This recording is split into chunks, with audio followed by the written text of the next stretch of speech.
L'âme du vin. Un soir, l'âme du vin chantait dans les bouteilles.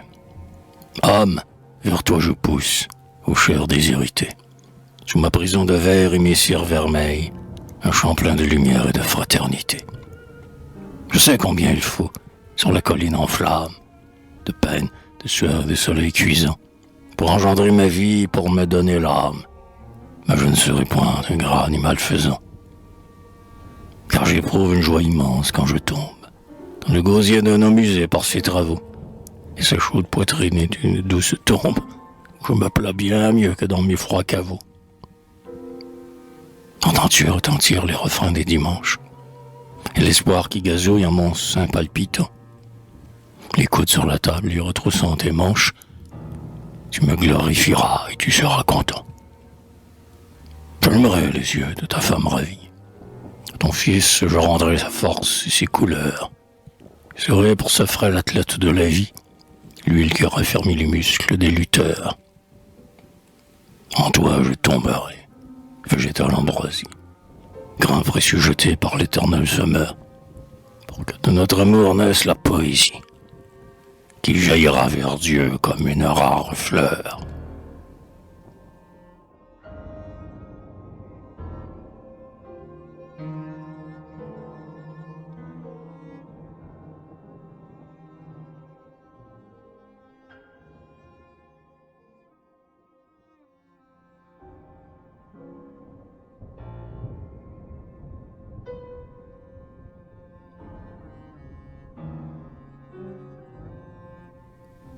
Le vin des chiffonniers.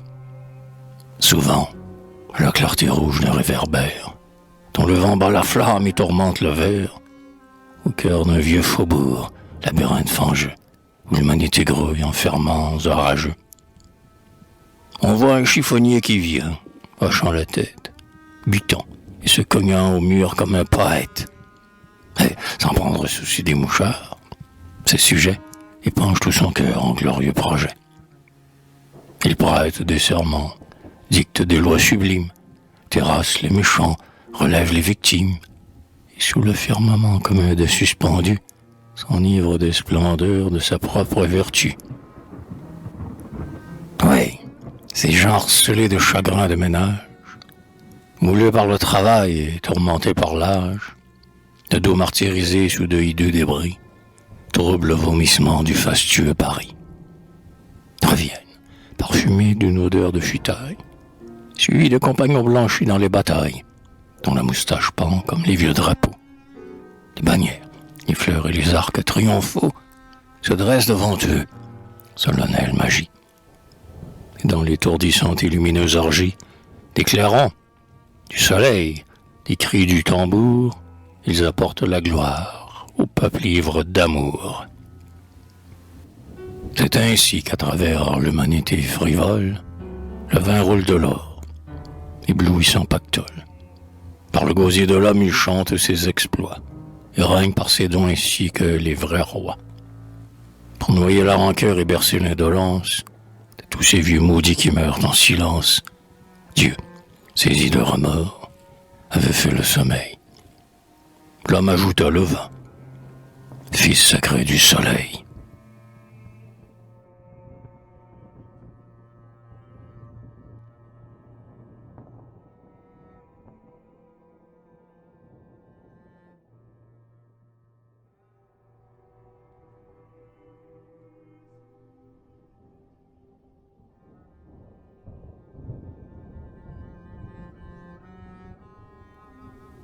Le vin de l'assassin. Ma femme est morte. Je suis libre. Et puis donc boire tout mon sou. Lorsque je rentrais sans un sou, ses pleurs me déchiraient la fibre. Autant que roi, je suis heureux. L'air est pur, le ciel admirable. Nous avions une été semblable lorsque j'en devins amoureux. L'horrible soif qui me déchire aurait besoin pour s'assouvir d'autant de vin qu'en peut tenir son tombeau. Ce n'est pas peu dire. Je l'ai jetée au fond d'un puits et j'ai même poussé sur elle tous les pavés de la margelle. Je l'oublierai si je le puis. au nom des serments de tendresse dont rien ne peut nous délier, et pour nous réconcilier, comme au beau temps de notre ivresse, j'ai imploré d'elle un rendez-vous, le soir, sur une route obscure. Elle y vint, folle créature. Nous sommes tous plus ou moins fous. Elle était encore jolie, quoique bien fatiguée, et moi, je l'aimais trop. Voilà pourquoi je lui dis: sors de cette vie. Nul ne peut me comprendre. Un seul, parmi ces ivrognes stupides, songea-t-il dans ces nuits turpides à faire du vin linceul? Cette crapule invulnérable, comme les machines de fer, jamais, ni l'été ni l'hiver, n'a connu l'amour véritable. Avec ses noirs enchantements, son cortège infernal d'alarmes, ses fioles de poison, ses larmes, ses bruits de chaînes et d'ossements. Me voilà libre et solitaire. Je serai ce soir ivre mort. Alors, sans peur et sans remords, je me coucherai sur la terre. Et je dormirai comme un chien. Le chariot lourd de roues, chargé de pierres et de boue, le wagon enragé peut bien écraser ma tête coupable ou me couper par le milieu. Je m'en moque comme de Dieu, du diable ou de la sainte table.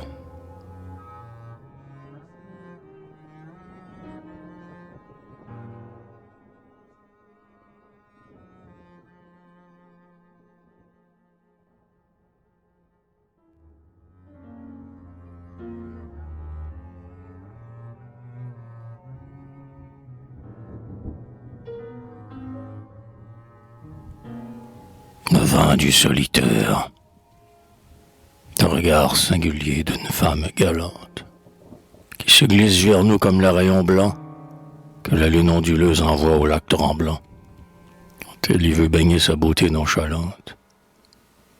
Le dernier sac d'écu dans les doigts d'un joueur, un baiser libertin de la maigre Adeline, les sons d'une musique énervante et câline, semblable aux cris lointains de l'humaine douleur. Tout cela ne vaut pas, aux bouteilles profondes, les bombes pénétrants que ta panse féconde garde au cœur altéré du poète pieux. Tu lui verses l'espoir, la jeunesse et la vie, et l'orgueil, ce trésor de toute gueuserie, qui nous rend triomphants et semblables aux dieux.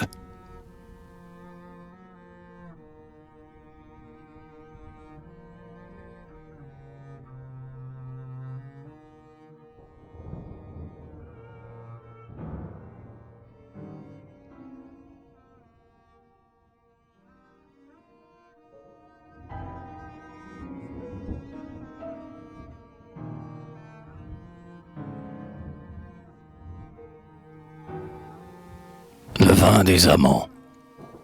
Aujourd'hui l'espace est splendide, sans mort, sans éperon, sans bride, portant un cheval sur le vin pour un ciel fier qui divin, comme deux anges qui torturent une implacable calenture. Dans le bleu cristal du matin, suivons le mirage lointain, mollement balancé sur l'aile du tourbillon intelligent, dans un délire parallèle. Ma sœur, côte à côte nageant, nous fuirons sans repos ni trêve vers le paradis de mes rêves.